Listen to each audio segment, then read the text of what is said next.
आप सुन रहे हैं विविध भारती पिटारा।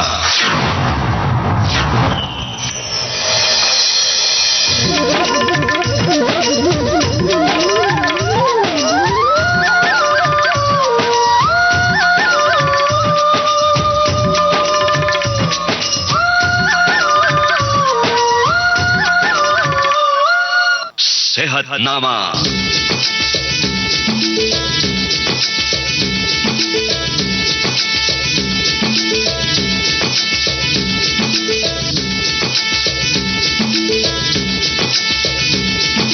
दोस्तों नमस्कार। सेहतनामा कार्यक्रम में आप सभी का बहुत बहुत स्वागत है। आज के इस कार्यक्रम में हम आपकी मुलाकात करवा रहे हैं मुंबई के थायराइड विशेषज्ञ डॉक्टर जिनेंद्र जैन से। इनसे बातचीत की है शहनाज अख्तरी ने। बातचीत का विषय है थायराइड रोग, लक्षण और उपचार। थायराइड एक ऐसा रोग है जो हमारे हार्मोन से संबंधित है। अंतःस्रावी ग्रंथि में से ये एक थायराइड ग्रंथि होती है। इसके डिस्टर्ब होने से हमारे शरीर के अंदर का पूरा सिस्टम असंतुलित हो जाता है। डॉक्टर साहब आइए, हम आपका स्वागत करते हैं। बहुत बहुत धन्यवाद। डॉक्टर साहब हमें बताएं थायराइड रोग के बारे में। थायराइड जो है एक अंतःस्रावी ग्रंथि होती है। हमारे शरीर में 9 अंतःस्रावी ग्रंथियां होती है, उनमें से एक होती है। ये जो ग्रंथि होती है ये हमारे गले के निचले पार्ट में, गले के बीच में और उसके दोनों तरफ वहाँ पे ये स्थित होती है। इसके रोग जो होते हैं वो कुछ इस तरीके के होते हैं कि या तो ये कम काम कर रही है जिसे हम हाइपोथायरॉयडिज्म कहते हैं, या ये कभी ज़्यादा काम करने लगती है तो उसे हाइपरथायरॉयडिज्म कहते हैं, या फिर कभी इसमें कुछ सूजन आने लगती है जिसे हम थायरॉयडाइटिस कहते हैं, और या फिर ये फैलने लगती है जिसको हम गॉइटर या घेंगा कहते हैं, जो कभी कभी कैंसर भी हो सकता है। जी, तो डॉक्टर साहब हमें ये बताइए ये शुरुआत कैसे होती है और पेशेंट कैसा महसूस करता है जब इसकी शुरुआत होती है? थायराइड से संबंधित रोगों की इन जनरल शुरुआत बहुत इंसीडियस, मतलब एकदम स्लो होती है। पेशेंट्स को, मरीज को इसके लक्षणों का मालूम नहीं पड़ता है। वो जब हमारे पास किसी और बीमारी के लिए आता है, हम उसके रूटीन स्क्रीनिंग करते हैं। 70 to 80% ऑफ थायराइड पेशेंट्स हमें ऐसे ही डिटेक्ट होते हैं जब हम पेशेंट्स की रूटीन स्क्रीनिंग कर रहे हैं। अगर हम लक्षणों पे जाएं तो जब थायराइड कम काम कर रही है तो उसके कुछ अलग लक्षण होते हैं। थायराइड हर एक सेल पे असर डालती है तो हर सेल के अलग अलग लक्षण होते हैं। चमड़ी से लेके, स्किन से लेके, बालों से लेके, नाखून से लेके, हार्ट तक, हमारे जीआई सिस्टम तक, हमारे यूरिनरी सिस्टम तक, हर सिस्टम पे थायराइड का असर होता है। अगर थायराइड कम काम कर रही है तो हमारी स्किन ड्राई होने लगती है, बाल पतले होने लगते हैं, बाल जल्दी झड़ने लगते हैं, एकदम ब्रिटल हो जाते हैं, स्किन पे हमारे जल्दी चोट लगने लगती है, स्किन थोड़ी, जो जीभ होती है वो थोड़ी मोटी होने लगती है, आवाज़ थोड़ी भारी होने लगती है, हार्ट रेट जो होती है, पल्स रेट, वो थोड़ी स्लो हो जाती है, हार्ट का पंपिंग थोड़ा कम हो जाता है, ब्लड प्रेशर भी थोड़ा ज़्यादा हो सकता है। अगर थायराइड लंबे समय तक कम रहता है तो हमारे शरीर में पानी भरने लगता है, हृदय के चारों तरफ, फेफड़ों के चारों तरफ, पेट में पानी भरने लगता है। इस तरीके से ये चीज़ें जो होती है बहुत धीरे धीरे तरीके से आती है, तो मरीज को इन लक्षणों का पता नहीं चलता है क्योंकि बहुत ही स्लो तरीके से थायराइड जो है वो अपने लक्षण देती है।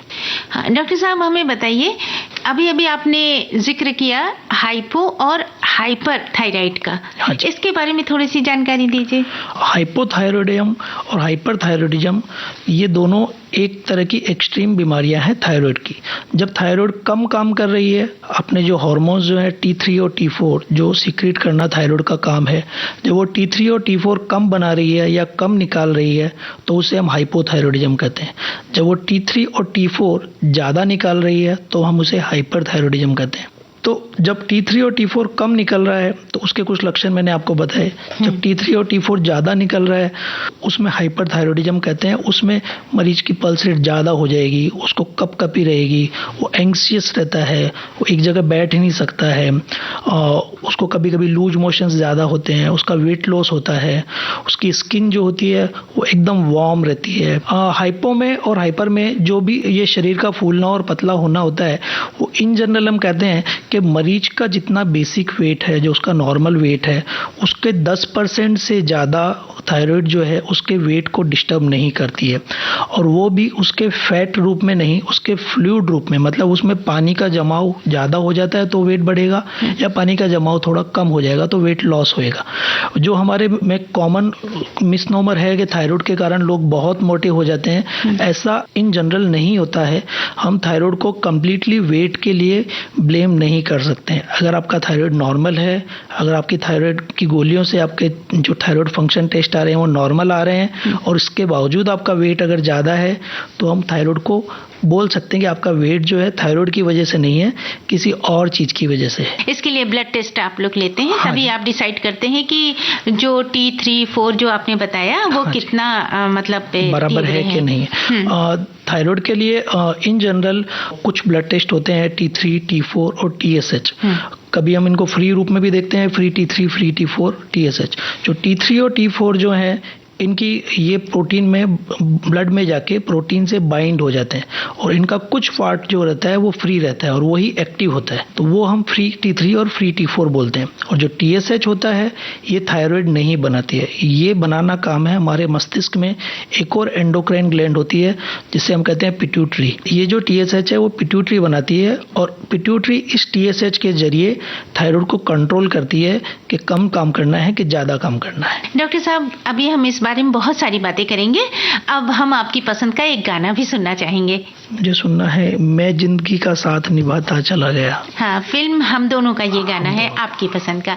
मैं जिंदगी का साथ निभाता चला गया,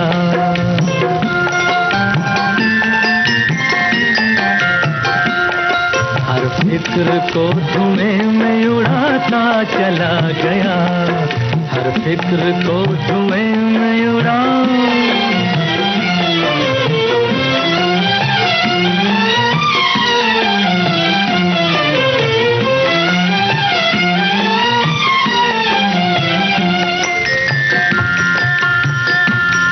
बर्बादियों का सोग मनाना फजूल था,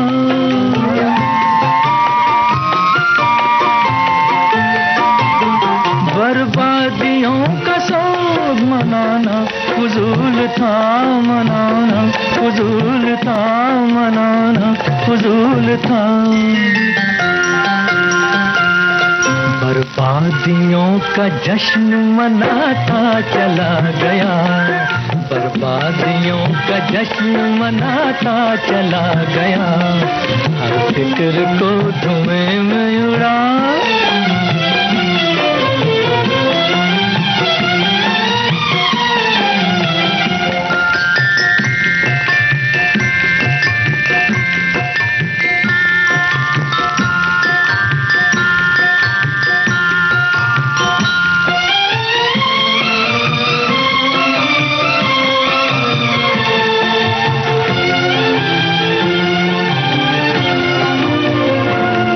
जो मिल गया उसी को मुकद्दर समझ लिया,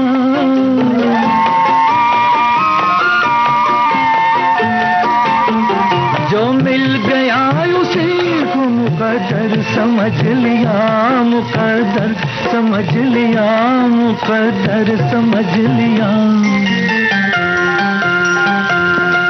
जो खो गया मैं उसको भुलाता चला गया, जो खो गया मैं उसको भुलाता चला गया, हर फिक्र को धुएं में उड़ा।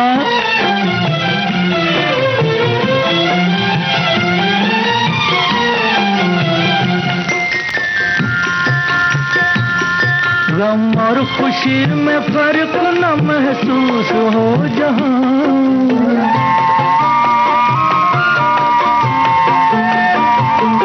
गम और खुशी में फर्क न महसूस हो जहां, न महसूस हो जहां, न महसूस हो जहां।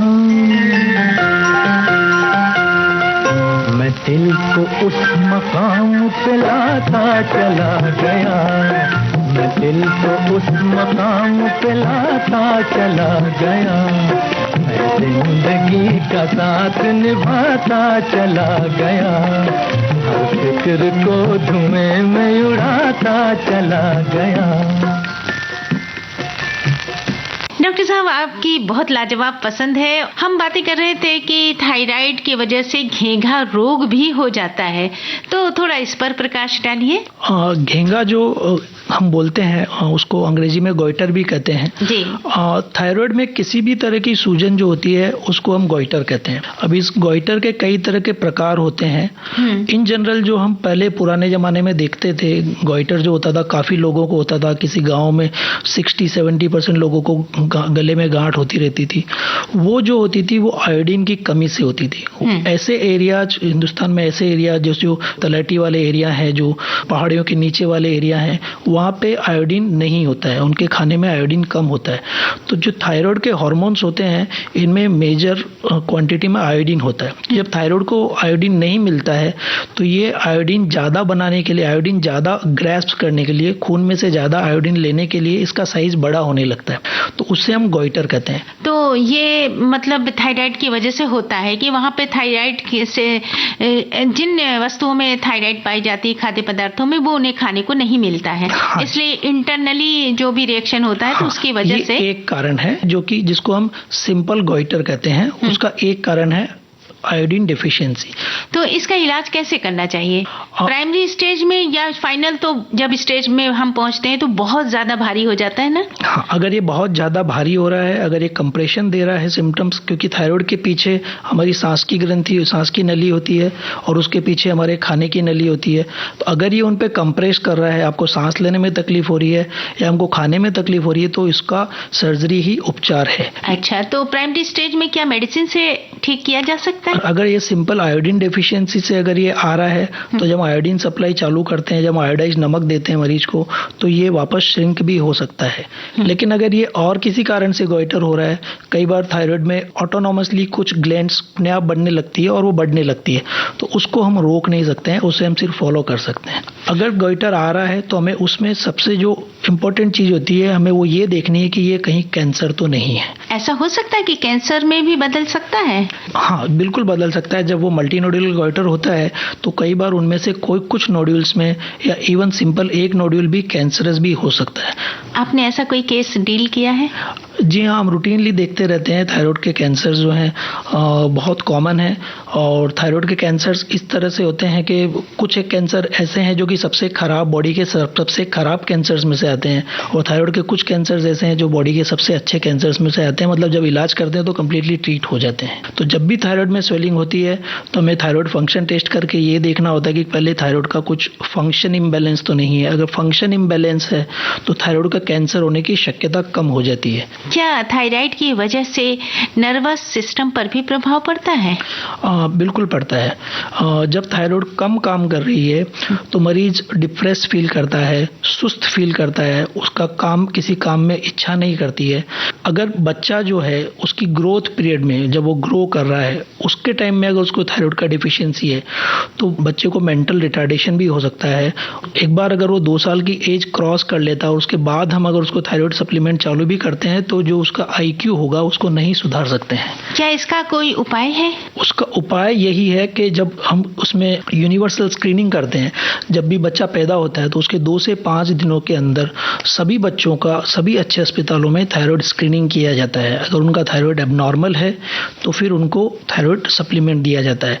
प्रेगनेंसी में एज ए यूजुअल प्रोटोकॉल सभी प्रेग्नेंट लेडीज का थायराइड निरंतर डिफरेंट टाइम्स पे पूरे 3 से 4 बार पूरी प्रेगनेंसी में टेस्ट किया जाता है, क्योंकि अगर माँ को अगर थायराइड का डिफिशियंसी है तो बच्चे का ग्रोथ पे बहुत फर्क पड़ता है। आपने बहुत अच्छी जानकारी दी, क्योंकि ये प्रश्न हमारे मन के अंदर भी था कि थायराइड की वजह से जो ऐसी लेडीज हैं जो गर्भवती हैं, उनके जो अंदर गर्भस्थ शिशु है उस पर भी असर पड़ सकता है, तो उसको कैसे दूर करना चाहिए? अगर हम आइडियल सिचुएशन देखें तो जब हम प्रेगनेंसी प्लान कर रहे हैं, जब जैसा शहरों में लोग करते हैं, गांव में फिर भी नहीं होता, कि जो पढ़े लिखे लोग होते हैं 30-35 साल के, तो वो प्लान कर देगा अब हमें प्रेग्नेंट होना है। तो जब हम प्लान कर रहे हैं तो प्रेगनेंसी प्लान करने के पहले ही आप अपना थायराइड चेक करवाइए।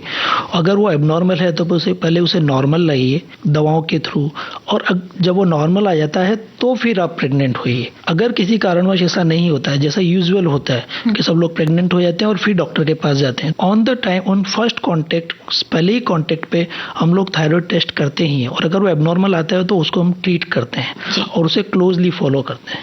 डॉक्टर साहब, और भी बातचीत है, हम आपसे करेंगे थायराइड के विषय पर। हमें आप अपनी पसंद का कोई गाना भी सुनवा दीजिए। पहला नशा पहला खुमार, जो जीता वही सिकंदर। अच्छा, बहुत अच्छी पसंद है आपकी। सुनते हैं आपकी पसंद का ये गाना।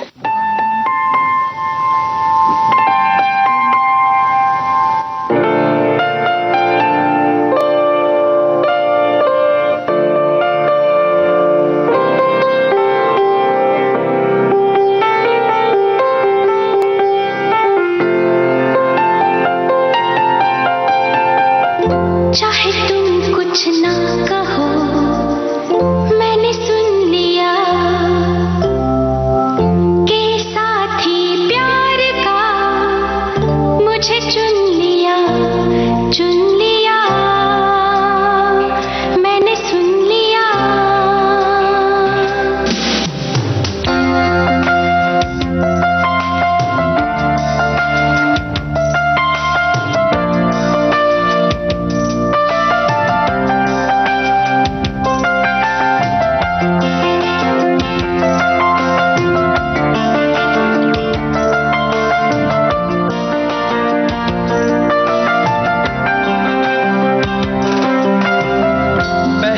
नशा पहला खुमार, नया प्यार है नया इंतजार, कर लूं मैं क्या अपना हाल, ऐ दिले बेकरार, मेरे दिले बेकरार, तू ही बता। पहला नशा पहला खुमार,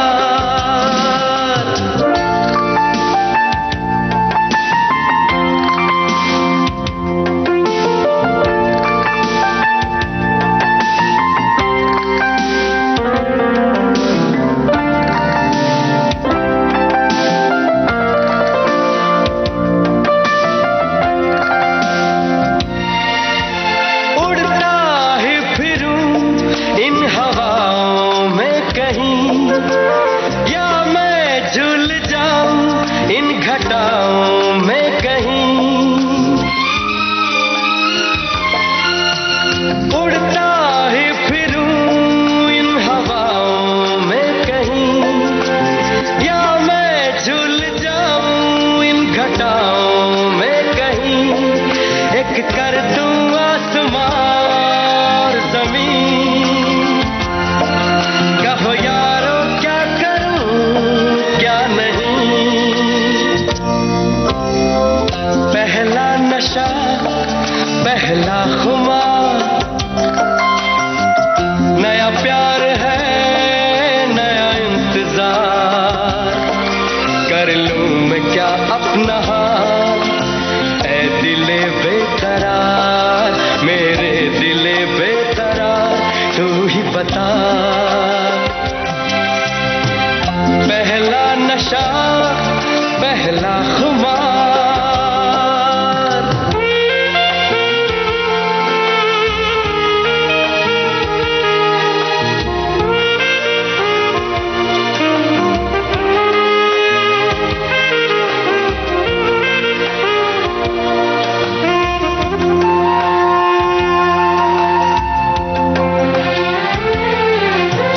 उसने बात की कुछ ऐसे ढंग से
साहब, आपकी पसंद का ये गाना हमें बहुत ही अच्छा लगा। हमने गाने से पहले नर्वस सिस्टम पर इसके प्रभाव के बारे में आपसे प्रश्न किया था। अब हम जानना चाहते हैं कि क्या हड्डियों पर भी प्रभाव पड़ता है, पूरे शरीर के स्केलेटन पर, और कैसा महसूस होता है रोगी को? जैसा मैंने बताया कि थायराइड जो है वो हर कोशिका पे असर डालता है, तो सिस्टम को हर सिस्टम को डिस्टर्ब करता है, तो हड्डियों पे भी डेफिनेटली ये असर डालता है।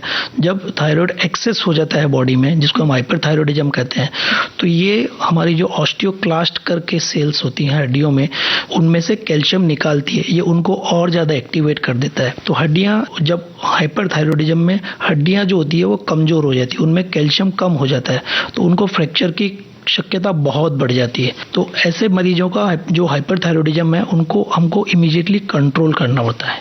और हाइपो में इन जनरल हड्डियों में बहुत ज़्यादा फर्क नहीं पड़ता है, लेकिन जब हम हाइपोथायराइडिज्म का इलाज कर रहे हैं तो हमें हमेशा कैल्शियम सप्लीमेंट्स लेने चाहिए। हाँ डॉक्टर साहब, जैसे हमने कहा कि हमारे अंदर बहुत सारे सिस्टम हैं, जैसे रिस्पायरेटरी सिस्टम है, रिप्रोडक्टिव है, ENT है, और एक्सक्रीटरी सिस्टम है, बहुत सारे सिस्टम्स हैं। किडनी पर भी प्रभाव पड़ सकता है, तो इन सब के बारे में संक्षेप में आप बताएंगे? हाँ जी, जैसे हम ऊपर से चलें, स्किन पे चलें, स्किन से, तो स्किन हाइपोथायराइडिज्म में ड्राई हो जाती है, इजी ब्रूजेबिलिटी जिसे हम कहते हैं कि हम उसमें हल्का सा स्क्रैच लगते ही उसको चोट लग जाती है।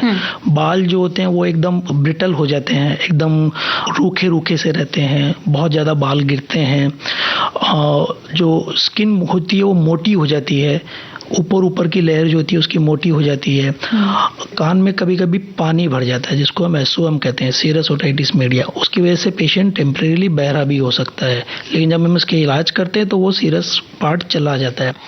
बोलने में मरीज की आवाज़ भारी होने लगती है, जो हमारे वोकल कॉर्ड्स होते हैं उनमें सूजन आ जाती है, तो उसकी आवाज़ जो होती है भारी हो जाती है।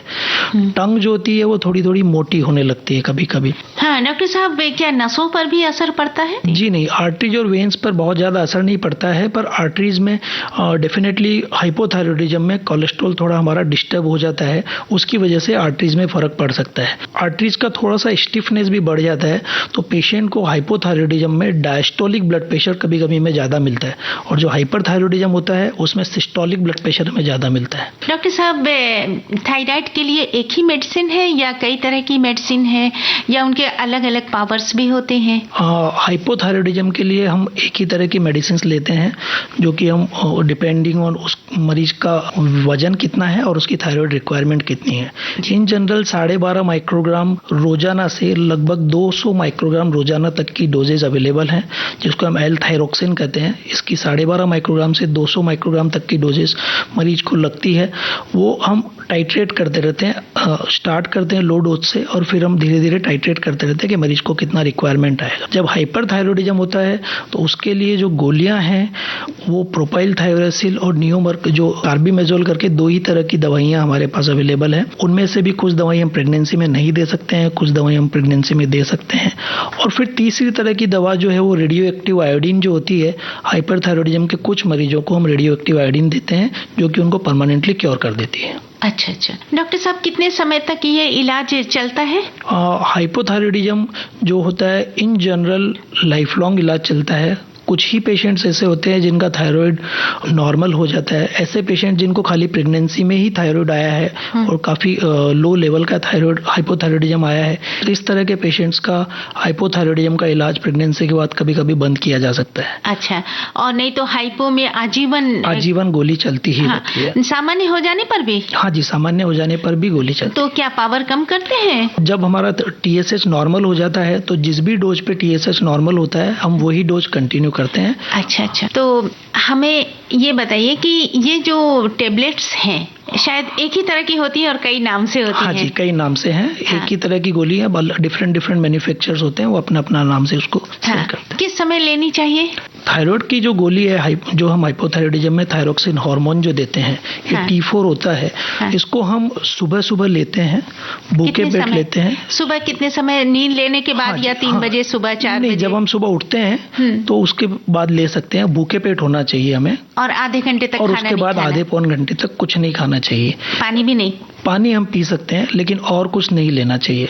और साथ में आयरन और कैल्शियम की अगर कुछ दवाइयाँ हम ले रहे हैं तो हमें उनमें काफ़ी अंदर रखना चाहिए, 4-5 घंटे का अंतर रखना चाहिए। डॉक्टर साहब, आगे की बातें हम और भी करेंगे। अब हमें अपनी पसंद का गाना सुनवा दीजिए और हमारे श्रोताओं को भी। तुमसे मिलके ऐसा लगा, तुमसे मिलके अरमा हुए पूरे दिल के। तो डॉक्टर साहब, आपकी पसंद का ये गाना सुनते हैं। ला ला ला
तेरी मेरी मेरी तेरी एक जान है।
पर हर रोज दिन में 1 बजे विविध भारती की गीत माला आपके साथ। जन्म जन्म का साथ है तुम्हारा। इस कार्यक्रम में हर पायदान पर होगी आपकी भागीदारी। हम और तुम, तो हम और आप पिरोएंगे गीतों की इस माला के मोती साथ साथ। हम साथ हैं। जुड़े रहिए हमारे साथ विविध भारती के फेसबुक पेज पर। विविध भारती की गीत माला हर रोज दिन में 1 बजे। विविध भारती, आपका जीवन संगीत। हाय हाय डॉक्टर साहब, बहुत ही सुंदर ये गाना था, बहुत अच्छा लगा सुन करके। अब हमें ये बताइए कि कहाँ कहाँ लेबोरेटरी है, ऐसे संस्थान कहाँ कहाँ पे हैं, हमें बताइए देश के अंदर, मुंबई के अंदर या और सिटीज में। कुछ वर्षों पहले तक थायराइड की जांच जो होती थी वो एक बहुत ही लिमिटेड जगहों पर होती थी, लेकिन आज के एरा में थायराइड की जांच सब जगह अवेलेबल है। सब छोटे बड़े हॉस्पिटलों में अवेलेबल है, सब छोटे बड़े डायग्नोस्टिक सेंटर्स पे अवेलेबल है। खाली थायराइड की जो हम रूटीन जांच करते हैं T3 T4 TSH या फ्री T3 T4 TSH या कुछ एंटीबॉडीज हम चेक करते हैं, तो वो सभी लेबोरेटरीज में अवेलेबल है। थायराइड की कुछ जांचें होती है जो न्यूक्लियर स्कैन जिन्हें हम कहते हैं, वो खाली स्पेशलाइज्ड लेबोरेटरी में अवेलेबल होती है, कुछ एक बड़े हॉस्पिटल्स में अवेलेबल है। तो डॉक्टर साहब, ये जो न्यूक्लियर स्कैन है ये क्यों किया जाता है? जो हाइपरथायराइडिज्म वाले पेशेंट्स हैं उनमें, या फिर जो स्पेशली जो थायराइड वाले मरीज जो गांठ लेकर आए हैं या गोइटर लेकर आए हैं, तो ये न्यूक्लियर स्कैन हमें ये पहचान करने में मदद करता है कि वो जो घेंगा जो है उसमें कुछ कैंसर हो सकता है कि नहीं हो सकता है। साथ में हाइपरथायराइडिज्म वाले पेशेंट्स को ये डिफरेंशिएट करता है कि ये ग्रेव्स डिजीज जो होती है, एक थायराइड की बीमारी होती है जिसमें हाइपरथायराइडिज्म काफ़ी समय तक रहता है, तो हाइपरथायराइडिज्म को हम डिफरेंशिएट करते हैं अदर बीमारियों से, जिसको हम थायराइडाइटिस कहते हैं या ग्रेव्स डिजीज होते हैं। तो जब हमें डिफरेंशिएट करना है कुछ अलग बीमारियों का आपस में, तो उसमें हेल्प करता है। तो ये एक बहुत खर्चीला होता है? लगभग 1800 से 2000 रुपए इसकी कॉस्ट होती है। हमें बताइए कि ये जो थायराइड रोग है ये हेरिडिटरी है, कहने का अर्थ है अनुवांशिक है, या कभी भी किसी समय शुरू हो सकता है? अनुवांशिक हम तब कहते हैं जब कि ये माँ से या पिताजी से बच्चों में आ रहा है। कुछ केसेस में अनुवांशिक होता है, कुछ केसेस में ये नेसेंट होता है, मतलब मरीज के मम्मी पापा को किसी को भी नहीं है, मरीज की फैमिली में नहीं है, बट उसको आ गया है। तो अच्छा। और थायराइड के लिए कोई भी उम्र नहीं होती है। 1 दिन के बच्चे को भी थायराइड हो सकता है और 70 साल के आदमी को, 80 साल के आदमी को भी थायराइड हो सकता है। अच्छा, तो इसकी शुरुआत कैसे हो जाती है अचानक? जो सबसे कॉमन रीजन होता है थायराइड की बीमारियों में, जो हाइपोथायराइडिज्म होता है, उसका सबसे कॉमन रीजन होता है हाशिमोटो थायराइडाइटिस, जिसे हम कहते हैं। ये एक तरह की ऑटो इम्यून बीमारी है और इसमें शरीर में कुछ इस तरह की एंटीबॉडीज होती हैं जो अपनी ही थायराइड को खत्म करने लगती है। अच्छा। और इसका कारण तो अभी तक हमें नहीं पता पड़ रहा है, लेकिन ये एंटीबॉडी जब बनना शुरू होती है तो ये धीरे धीरे हमारी थायराइड को खत्म करने लगती है और इसकी वजह से हमको हाइपोथायराइडिज्म होता है। इसी तरीके से जब हाइपरथायराइडिज्म होता है तो उसमें भी एक दूसरी तरह की एंटीबॉडी होती है ग्रेव्स डिजीज में, TSH रिसेप्टर एंटीबॉडी। तो वो एंटीबॉडी बनती है और वो जाकर के थायराइड को स्टिमुलेट करती है। तो ये एंटीबॉडीज जो हमारे इम्यून सिस्टम के डिसफंक्शन की वजह से बनती है और वो थायराइड को इफेक्ट करती है। हमें क्या क्या सावधानी बरतनी चाहिए? सावधानी में हम ज़्यादा से ज़्यादा इतना कर सकते हैं कि हम आयोडीन का डिफिशियंसी ना होने दें। हमारे शरीर में अगर आयोडीन का डिफिशियंसी होता है तो थायराइड की बीमारियां होने की शक्यता बढ़ जाती है। आयोडीन इन जनरल जो रिक्वायर्ड होता है, एक आम आदमी को 150 से 200 माइक्रोग्राम आयोडीन चाहिए। प्रेगनेंसी में हमें लगभग 250 माइक्रोग्राम आयोडीन चाहिए। अच्छा, ये जो नेक्स्ट जनरेशन होती है, जैसे उन्हें अपने पेरेंट्स से मिल गया थायराइड रोग, तो नई जनरेशन में ये हार्मोनल इम्बैलेंस ना हो, इसके लिए क्या क्या करना चाहिए? नई जनरेशन में भी अगर हार्मोनल इम्बैलेंस ना हो, इसके लिए भी हम बहुत ज़्यादा कुछ कर नहीं सकते हैं। हम सिर्फ और सिर्फ इतना कर सकते हैं कि हम आयोडीन की डिफिशियंसी ना तो पेरेंट्स में होने दें और ना बच्चों में होने दें। तो क्या ये भोजन से संबंधित है? बिल्कुल, भोजन से संबंधित है। अगर आयोडीन जो है इन जनरल हमारे खाने में, जो समुद्र से जो खाना आता है, जो सी फूड जिसे हम कहते हैं जी, उसमें आयोडीन अच्छी खासी मात्रा में अवेलेबल होता है। बाहर का जो खाना है जो हमारे सिर्फ खेत से आ रहा है उसमें हमको आयोडीन नहीं होता है, तो जो आयोडीन फिर हमें सप्लीमेंट किया जाता है। जो नमक में जो भारत सरकार की जो पॉलिसी है कि नमक में जो साधारण सॉल्ट है उसको आयोडाइज किया जाए, तो जो आयोडाइज नमक है वही नमक हमें खाना चाहिए। तो सी फूड्स में फिशेज आती होंगी? हाँ जी बिल्कुल, जो समुद्री फिशेज, हाँ जो भी समुद्री फिश है या जो भी समुद्री वीड्स हैं उनमें सब में आयोडीन भरपूर मात्रा में अवेलेबल होता है। अच्छा, जैसे एक सिंघाड़ा होता है पानी के अंदर, उससे मिलती है कि नहीं? नहीं, सिंघाड़ा जो होता है वो समुद्री पानी में नहीं होता, सिंघाड़ा जो होता है वो नदी में होता है जी, तो उसमें आयोडीन नहीं होता। नहीं है ना। हाँ, तो इसके बारे में थोड़ा सा और हमें जानकारी दे दीजिए कि जिन लोगों को थायराइड रोग है वो क्या खाएं, वेजिटेबल्स कौन सी खाएं, फ्रूट्स क्या खाएं, अनाज कौन सा लें? सामान्यतया थायराइड वाले जो मरीज होते हैं उनको खाने पीने में बहुत ज़्यादा कुछ रेस्ट्रिक्शंस या बहुत ज़्यादा अलग से कुछ एडवाइस की ज़रूरत नहीं होती है। उनको एक ही चीज़ ध्यान रखनी होती है कि नमक जो है वो हमेशा आयोडाइज सॉल्ट होना चाहिए। जो आयोडाइज सॉल्ट होता है वो आधा चम्मच नमक में लगभग 200 माइक्रोग्राम होता है, तो हमारा 150 माइक्रोग्राम का एक दिन का रिक्वायरमेंट होता है। तो अगर 50 माइक्रोग्राम उड़ भी गया तो हमारा वो रिक्वायरमेंट पूरा हो जाता है। जैसा कि कुछ मिसकंसेप्शंस हैं कि अगर हम कैबेज खाएंगे या सोयाबीन खाएंगे तो उससे हमारा थायराइड बढ़ जाएगा या कम हो जाएगा। सामान्यतः ऐसा नहीं होता है। जब हम काफ़ी ज़्यादा मात्रा में कैबेज खा रहे हैं या रोज़ाना ही हम सोयाबीन खा रहे हैं तो हमारे शरीर में कुछ थायराइड में डिसफंक्शन हो सकता है।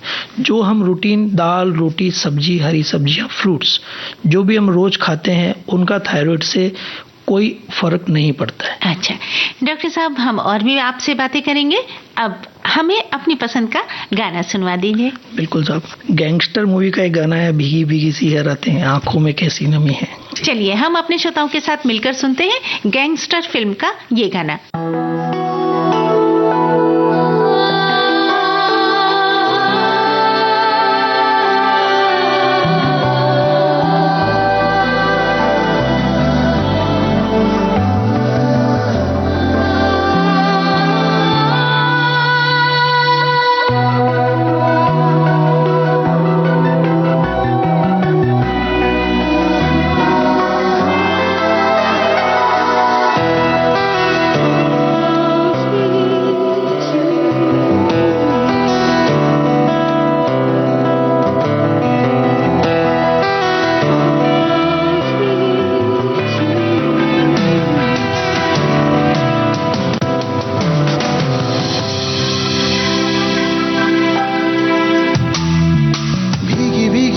रातें भीगी भीगी यादें, भीगी भीगी बातें, भीगी भीगी आंखों में कैसी नमी है।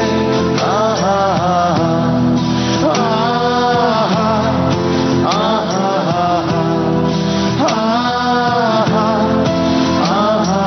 सपनों का साया पलकों पे आया, पल में हंसाया, पल में रुलाया, फिर भी ये कैसी कमी है।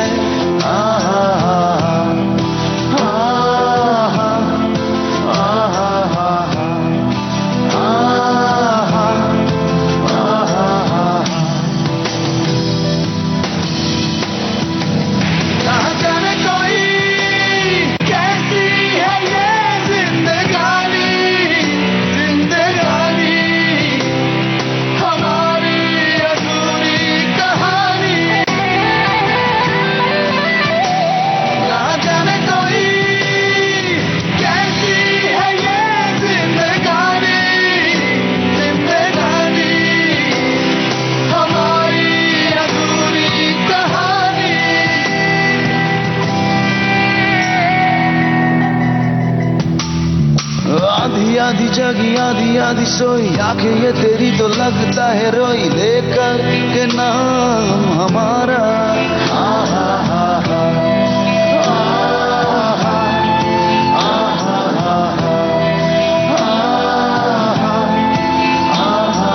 रूठा रूठा रब, छूटा छूटा सब, टूटा टूटा दिल तेरे बिना अब कैसे हो जीना गवारा।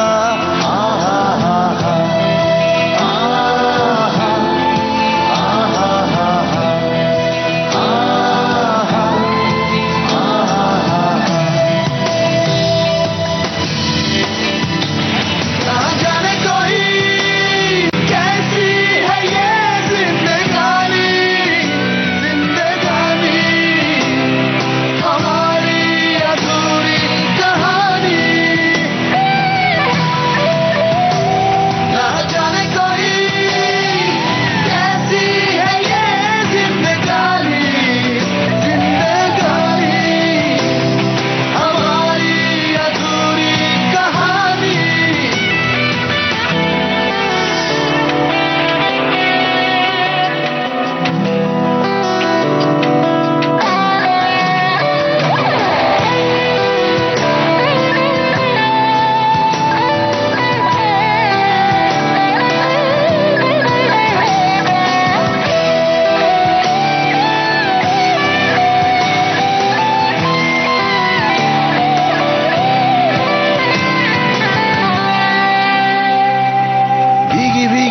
रातें भीगी भीगी, यादें भीगी भीगी, बातें भीगी भीगी, आंखों में कैसी नमी है।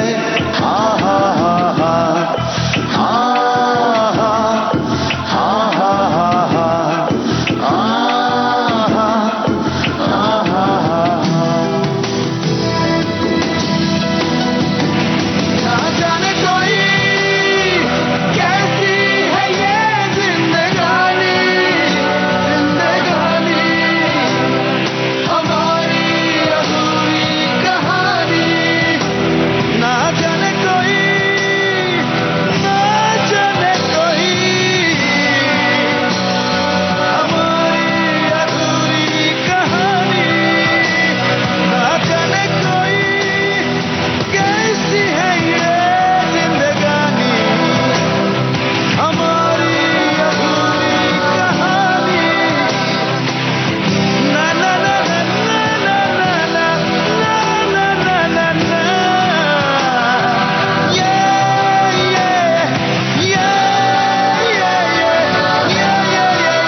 बहुत अच्छा सा ये गाना था आपकी पसंद का। थायराइड के विषय पर हम बातें कर रहे थे, तो डॉक्टर साहब हम जानना चाहते हैं कि क्या कोई नई रिसर्च हुई है इस रोग के बारे में?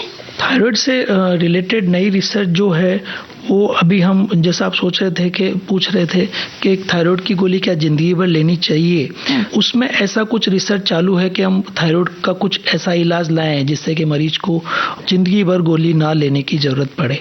अदरवाइज और कुछ ज्यादा भी थायराइड में रिसर्च नहीं चल रहा है। किसी अंग विशेष पर अगर थायराइड का असर पड़ता है तो क्या दर्द होता है और उसके लिए क्या और भी एडिशनल मेडिसिन लेनी चाहिए?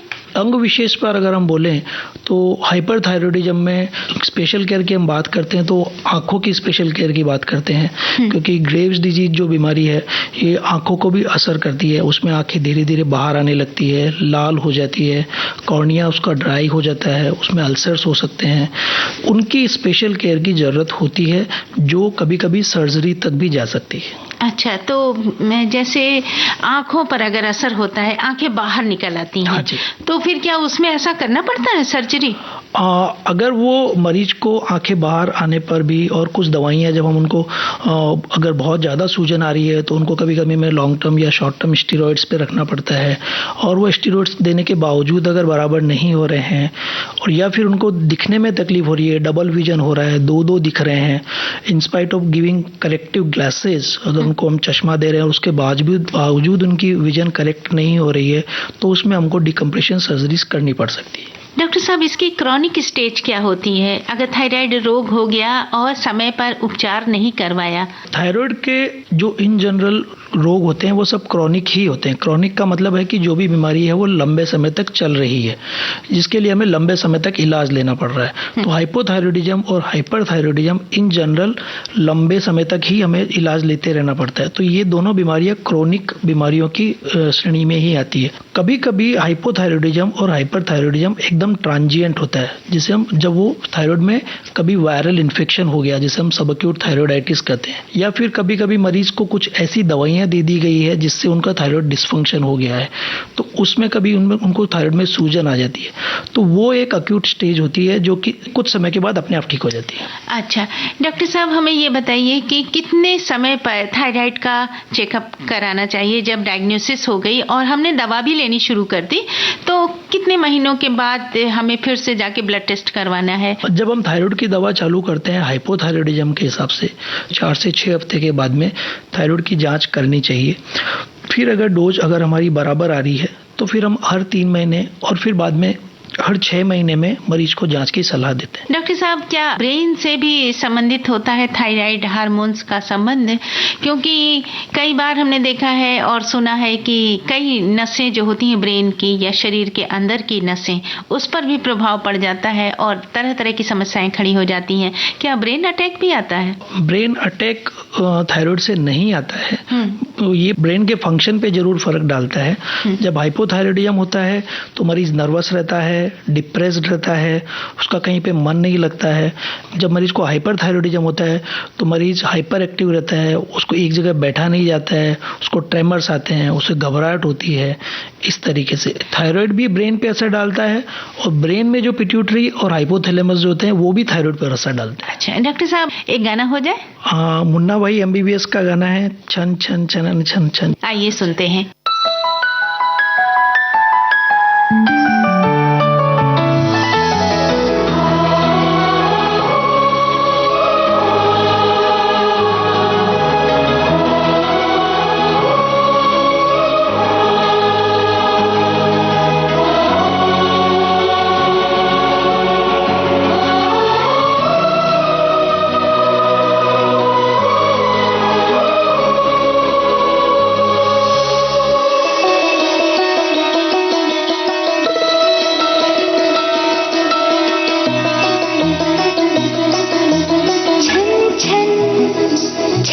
छन छन छन मन गाए क्यों,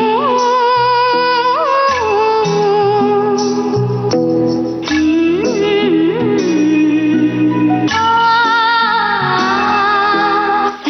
सन हवा सन सन सन लहराए क्यों,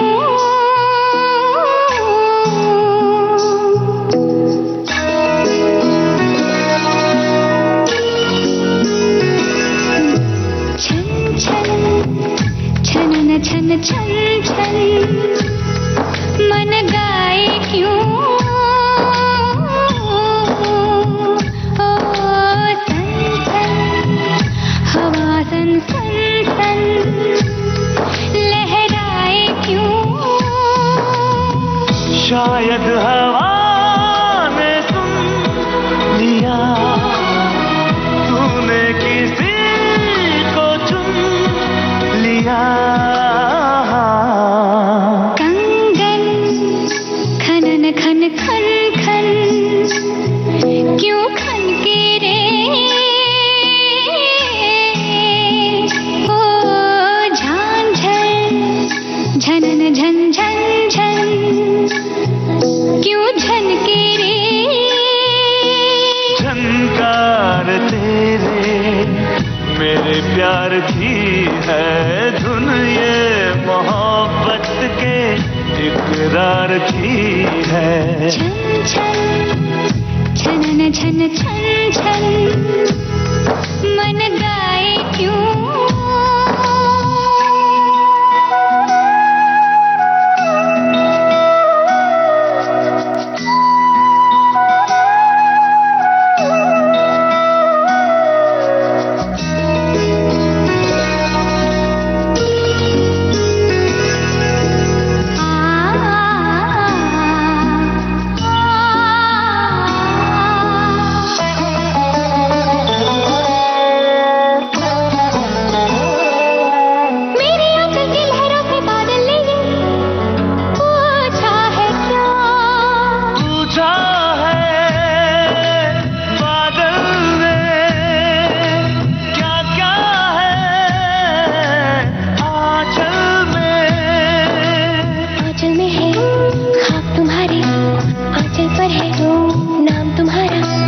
आंचल में है दिल की धड़कन, धड़कन में भी प्यार तुम्हारा, धड़कन की आवाज यूं ढल रही है, पायल पहन कर हवा चल रही है। छन छन छन छन छन छन मन गाए क्यों,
लगे हैं, सांसों में घुंघरू बिखरने लगे हैं। छन छन छनन छन छन छन मन गाए क्यों, सन सन हवा सन सन सन लहराए क्यों। शायद हवा ने सुन लिया, तूने किसी को चुन लिया। कंगन खनन खन खन खन क्यों खन के रे, ओ झांझर झनन झन झन झन क्यों झन के रे।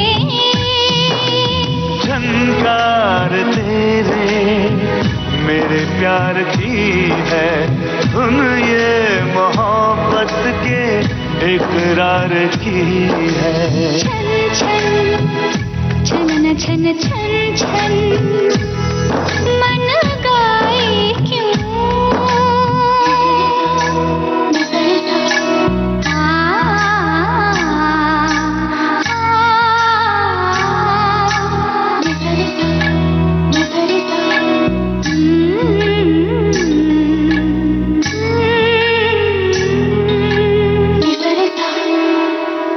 अब ये हम आपसे पूछना चाहेंगे डॉक्टर साहब कि आप अपनी ओर से, हमने तो ये क्वेश्चन मेरे मन में आए तो मैंने पूछे, आप कुछ और भी कहना चाहते हैं, कोई कुछ नई बातें इनके अलावा? मैं यही कहना चाहता हूँ कि थायराइड ऐसी ग्रंथि है जो कि बहुत इम्पोर्टेंट ग्रंथि है। थायराइड को हम कभी भी नेग्लेक्ट नहीं कर सकते हैं, लेकिन थायराइड की जितनी भी बीमारियां होती है वो इजीली क्योरेबल हैं, बड़े आसानी से कंट्रोल हो जाती हैं। और हम अगर उनका समय समय से अगर हम डॉक्टर की देखरेख में उपचार करें तो हमें इन जनरल हमारी लाइफ में वो तकलीफ नहीं देती हैं। स्पेशली प्रेगनेंसी में जो औरतें जो प्रेग्नेंट होने वाली हैं या प्रेग्नेंट हो चुकी हैं, उनको हमेशा थायराइड के लिए खास ख्याल रखना चाहिए, क्योंकि उनका प्रेगनेंसी में जो थायराइड का स्टेटस है ये उनके आने वाले बच्चे के IQ पर, उसकी फ्यूचर ग्रोथ पर बहुत असर डालता है।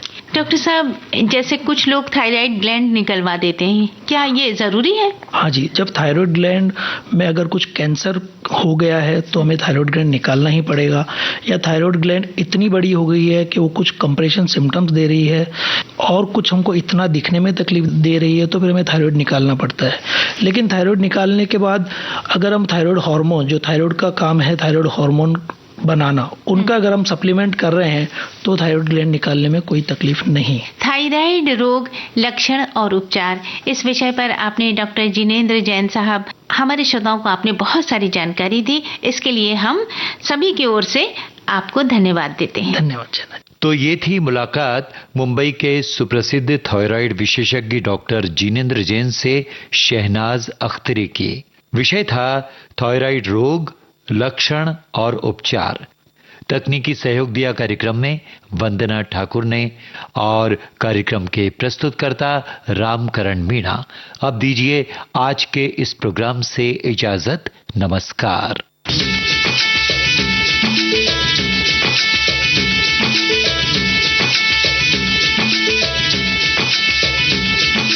सेहतनामा।